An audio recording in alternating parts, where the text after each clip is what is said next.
بسم اللہ الرحمن الرحیم۔ السلام علیکم، آپ دیکھ رہے ہیں الف نیوز اور میں ہوں آپ کے ساتھ ماجد علی۔ شامل کرتے ہیں آج کی online headlines. Iran کے صدر ابراہیم رئیسی نے روسی صدر ولادیمیر پوٹن سے ٹیلی فون پر ہونے والی گفتگو میں جنگ یوکرین ختم کرنے میں کردار ادا کرنے کے لیے تہران کی آمادگی کا اعلان کر دیا۔ نیوز رپورٹ کے مطابق اسلامی جمہوریہ ایران کے صدر ابراہیم رئیسی نے روسی صدر ولادیمیر پوٹن سے ٹیلی فون پر ہونے والی گفتگو میں دو طرفہ و علاقائی تعاون کی توسیع کے بارے میں تبادلہ خیال کیا۔ متحدہ عرب امارات نے پاکستان کے ساتھ $2 بلین قرض کے رول اوور کرنے اور مزید $1 بلین اضافی قرض فراہم کرنے پر اتفاق کر لیا۔ وزیر اعظم شہباز شریف اعلیٰ سطح وفد کے ہمراہ 2 روزہ سرکاری دورے پر ابوظہبی پہنچے، جہاں وزیر اعظم کی متحدہ عرب امارات کے صدر شیخ محمد بن زید ال نہیان سے ملاقات ہوئی۔ وفاقی وزیر اطلاعات کے مطابق دونوں رہنماؤں نے دو طرفہ تعلقات میں مسلسل پیش رفت پر اطمینان کا اظہار کیا، جبکہ تعلقات کو مزید مستحکم کرنے کے لیے ہر سطح پر دو طرفہ تبادلوں اور باقاعدہ بات چیت کی اہمیت پر اتفاق کیا۔ روس سے 3000 ٹن گندم لے کر 2 مال بردار جہاز پاکستان پہنچ گئے۔ قومی میڈیا کی رپورٹ کے مطابق روس سے پاکستان 3 لاکھ ٹن گندم لے کر 2 مال بردار بحری جہاز کراچی کی بندرگاہ پہنچے۔ حکام نے اعلان کیا ہے کہ روس سے مزید 4000 ٹن گندم 30 مارچ تک گوادر بندرگاہ پہنچ جائے گی۔ امید ظاہر کی جا رہی ہے کہ روس سے گندم کی درآمدات سے پاکستان میں آٹے کا مسئلہ ختم ہو جائے گا۔ ملک بھر میں مہنگائی اور بگڑتے ہوئے معاشی حالات کے باعث آٹے کی قیمتوں میں اضافہ ہو رہا ہے۔ پاکستان ریلوے اسٹیشنز کو شمسی توانائی پر منتقل کرنے کا فیصلہ۔ وزارت ریلوے نے مالی خسارے سے بچنے کے لیے ریلوے اسٹیشنز کو شمسی توانائی پر منتقل کرنے کا فیصلہ کر لیا۔ ذرائع وزارت ریلوے کے مطابق معاشی خسارے کو کم کرنے کے لیے اسکریپ کی فروخت سمیت اہم اقدامات پہلے ہی زیر غور ہیں۔ پہلے مرحلے میں لاہور اور کراچی کے ریلوے جنکشن کو سولر سسٹم پر منتقل کیا جائے گا۔ اوپن مارکیٹ میں ڈالر کا غیر سرکاری ریٹ 270 روپے سے بھی تجاوز کر گیا۔ انٹر بینک مارکیٹ میں ڈالر 228 روپے کی سطح کے قریب پہنچ گئی۔ عالمی بینک رپورٹس کے مطابق 6 ماہ میں پاکستانی روپیہ 14% گر چکا۔ تفصیلات کے مطابق حال ہی میں جنیوا میں ہونے والی کانفرنس کے دوران پاکستان کے لیے اربوں ڈالر کی عالمی امداد کے اعلانات کے باوجود پاکستان کی کرنسی مارکیٹ میں روپے کی تنزلی جاری ہے۔ سعودی عرب نے ملکی شہریت دینے کے قانون میں بڑی تبدیلی کر دی۔ سعودی عرب نے ملکی شہریت دینے کے قانون میں تبدیلی کر دی۔ قانون میں درج جملے وزیر داخلہ کے فیصلے کے ذریعے کو وزیر داخلہ کی تجویز پر اور وزیر اعظم کے حکم سے تبدیل کر دیا گیا۔ سعودی گزٹ کی رپورٹ کے مطابق نئی ترمیم کے تحت سعودی شہریت غیر ملکی باپ اور سعودی ماں کے بچوں کو ملک میں پیدا ہونے پر چند شرائط پر دی جائے گی۔ جنوبی افریقہ کا امریکہ پر دھمکیاں دینے کا الزام۔ جنوبی امریکہ نے الزام عائد کرتے ہوئے کہا ہے کہ امریکہ اس پر روس سے تعلقات ختم کرنے کے لیے دباؤ ڈال رہا ہے اور اس کے لیے دھمکیاں دے رہا ہے۔ غیر ملکی خبرساں ادارے کی رپورٹ کے مطابق جنوبی افریقہ کی وزیر دفاع کا کہنا ہے کہ امریکہ ماسکو کے ساتھ کسی بھی قسم کے روابط رکھنے پر افریقی ممالک پر دباؤ ڈال رہا ہے۔ رپورٹ کے مطابق گزشتہ ماہ ایک روسی کارگو جہاز نے جنوبی افریقہ کے سب سے بڑے بحری اڈے کا دورہ کیا تھا، جس کے بعد جنوبی افریقہ کی وزیر دفاع کی جانب سے یہ بیان سامنے آیا ہے اور کارگو جہاز کی آمد کے بعد سے واشنگٹن اور جنوبی افریقہ کے درمیان تعلقات بھی کشیدہ ہو گئے تھے۔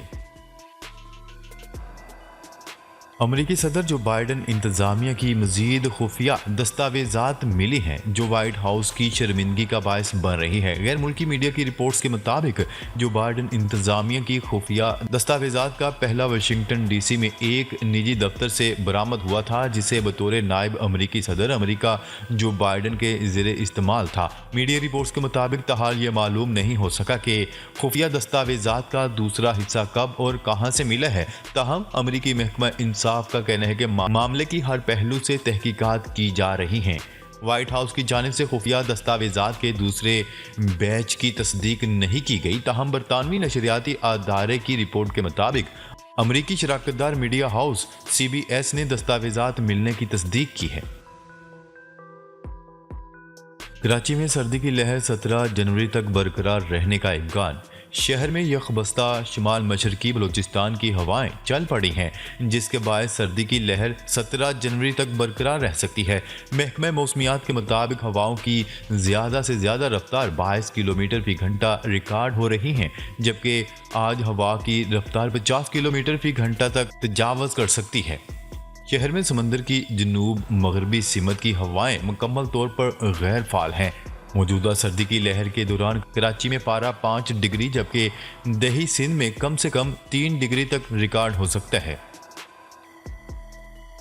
پاکستان کرکٹ بورڈ نے سابق ٹیسٹ کرکٹرز کے لیے پینشن کی رقم میں اضافہ کر دیا۔ پاکستان کرکٹ بورڈ کی ویلفیئر پالیسی کو سال 2019 میں آخری بار اپ ڈیٹ کیا گیا تھا، تاہم مہنگائی کی موجودہ سطح کو دیکھتے ہوئے کھلاڑیوں کی پینشن میں اضافہ کر دیا گیا۔ پینشن وصول کرنے والوں کی فہرست میں سابق ٹیسٹ کرکٹر عمران خان اور سابق chairman P C B Rameez Raja سمیت 24 کھلاڑی شامل ہیں، جنہیں ماہانہ 1,57,000 روپے ملیں گے، جبکہ 7 پلیئرز کو 1,48,000 جبکہ 32 دیگر کھلاڑیوں کو 1,32,000 ادا کیے جائیں گے۔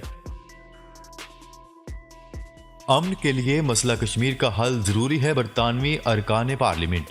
بھارت کے ساتھ تعلقات کے فروغ کی بات پر بعض برطانوی ارکان پارلیمنٹ کا موقف سامنے آ گیا۔ اس معاملے پر برطانوی ارکان پارلیمنٹ کا خیال ہے کہ مسئلہ کشمیر کے ہوتے ہوئے برطانیہ اور بھارت کے درمیان جمہوریت کے فروغ پر اشتراک ممکن ہے۔ میڈیا رپورٹس کے مطابق انڈو پیسیفک جھکاؤ کی پالیسی پر عمل درآمد کا جائزہ لینے کے لیے برطانوی پارلیمنٹ کی خارجہ تعلقات کمیٹی کی باضابطہ میٹنگ میں یہ تحفظات اٹھائے گئے ہیں۔ برصغیر میں علاقائی سیکیورٹی اور معاشی ترقی کے لیے مسئلہ کشمیر کے حل کو مرکزی اہمیت دینے کی بات اس پارلیمنٹ میٹنگ میں پاکستان کے سینئر صحافی، دانشور اور تجزیہ کار مشرف زیدی کی جانب سے اٹھائی گئی۔ سونے کی قیمت میں دوسرے روز بھی بڑی کمی۔ سونے کی قیمت میں دوسرے روز بھی بڑی کمی ہو گئی اور فی تولہ سونے کی قیمت 1,80,000 روپے پر آ گئی۔ سندھ صرافہ بازار جولرز ایسوسی ایشن کے مطابق سونے کی فی تولہ قیمت میں 1,800 روپے کی کمی ہوئی ہے، جس کے بعد سونے کی فی تولہ قیمت 1,80,000 روپے ہو گئی۔ وزیر اعظم شہباز شریف نے گندم ذخیرہ کرنے والوں کے خلاف سخت کارروائی کرنے کا حکم دے دیا۔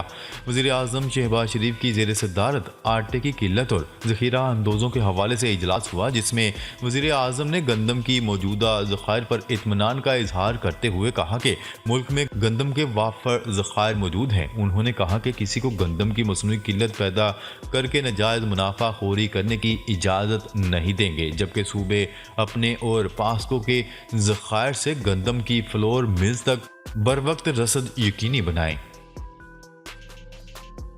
2 بھارتی سیاحوں نے 4 روز میں 7 براعظموں کا سفر مکمل کرنے کا منفرد اعزاز اپنے نام کر لیا۔ بھارتی سیاحوں نے کم سے کم وقت میں 7 براعظم کا سفر مکمل کر کے Guinness book of world record کا منفرد ریکارڈ اپنے نام کر لیا۔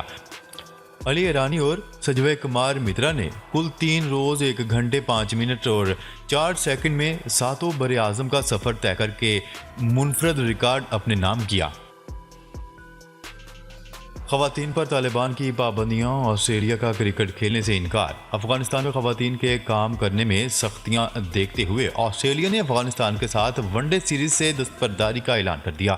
افغانستان اور آسٹریلیا کے درمیان 3 ون ڈے میچز کی سیریز رواں سال مارچ میں متحدہ عرب امارات میں شیڈول تھی۔ کرکٹ آسٹریلیا کے مطابق طالبان کی افغان خواتین پر پابندیوں کے باعث لگایا گیا ہے۔ افغانستان میں خواتین اور لڑکیوں کو پارکس اور جم میں جانے کا بھی موقع نہیں دیا جاتا، جبکہ ملازمت اور تعلیم سے بھی دور رکھا جا رہا ہے۔ پنجاب اسمبلی نہ آنے والے 5 اراکین کے خلاف نااہلی ریفرنس بھجوانے کا اعلان۔ تحریک انصاف نے عدم اعتماد کے ووٹ کے لیے پنجاب اسمبلی نہ آنے والے 5 ارکان کی نااہلی ریفرنس بھجوانے کا اعلان کر دیا۔ عمران خان کے فوکل پرسن برائے social media operations Azhar Mashwani کا کہنا ہے کہ خرم لغاری، مومنہ وحید، فیصل فاروق چیمہ، دوست مزاری اور چوہدری مسعود اسمبلی نہیں آئے۔ 5 کی نااہلی کا ریفرنس الیکشن کمیشن کو بھجوایا جائے گا۔ پاکستانیوں کے لیے امریکی ویزے میں آسانی۔ امریکی ویزے کے حامل پاکستانی شہریوں کے لیے انٹرویو کی شرائط کی اہلیت میں توسیع کر دی گئی۔ امریکی سفارتی مشن کے مطابق سیاحتی اور کاروباری ویزوں کی تجدید کے لیے پاکستانیوں کی اہلیت میں مزید توسیع کی گئی ہے۔ انہوں نے کہا ہے کہ ویزا کے حصول سے اعلان کرتے ہوئے خوشی محسوس ہو رہی ہے۔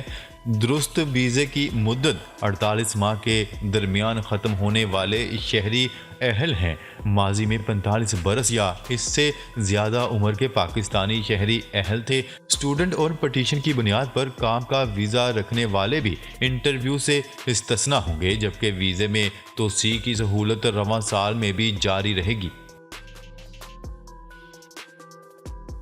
ڈیم فنڈ میں کتنی رقم موجود ہے، اسٹیٹ بینک نے عدالت کو آگاہ کر دیا۔ سپریم کورٹ میں دی امیر بھاشا اور محمد ڈیم عمل درآمد کیس کی سماعت ہوئی۔ سپریم کورٹ نے آڈیٹر جنرل کو ڈیم فنڈ کے ریکارڈ کا جائزہ لینے کی ہدایت کرتے ہوئے کہا کہ اسٹیٹ بینک کے ساتھ مل کر ڈونرز اور سرمایہ جاری کے ریکارڈ کا جائزہ لیا جائے اور دستاویزات میں بے ضابطگی ہونے یا نہ ہونے کی نشاندہی کی جائے۔ اسٹیٹ بینک حکام نے موقف اختیار کیا کہ ڈیم فنڈ سے کوئی اخراجات ہوئے، نہ کبھی کسی نے رقم نکلوائی، اور ڈیم فنڈ میں اس وقت 16 ارب سے زائد کی رقم موجود ہے۔ بھارتی اداکار و رقاصہ راکھی ساونت نے اپنے نکاح پر کلمہ طیبہ پڑھا اور نکاح نامے پر ان کا نام فاطمہ لکھا گیا۔ بالی ووڈ اداکارہ راکھی ساونت کے نکاح کی ایک ویڈیو سوشل میڈیا پر وائرل ہو گئی، جس میں نکاح خواں انہیں کلمہ طیبہ پڑھا رہا ہے۔ سوشل میڈیا پر راکھی ساونت کی جانب سے اپنے مسلمان شوہر کے ساتھ ایک تصویر بھی شیئر کی گئی ہے، جس میں وہ دونوں نکاح نامہ تھامے کھڑے ہوئے ہیں۔ اس نکاح نامے پر راکھی ساونت کا نام فاطمہ لکھا ہوا ہے۔ ناظرین، اب تک کے لیے اتنا ہی۔ مزید خبریں لے کر بہت جلد آپ کی خدمت میں حاضر ہوں گے۔ تب تک کے لیے اپنا خیال رکھیے گا۔ اللہ نگہبان۔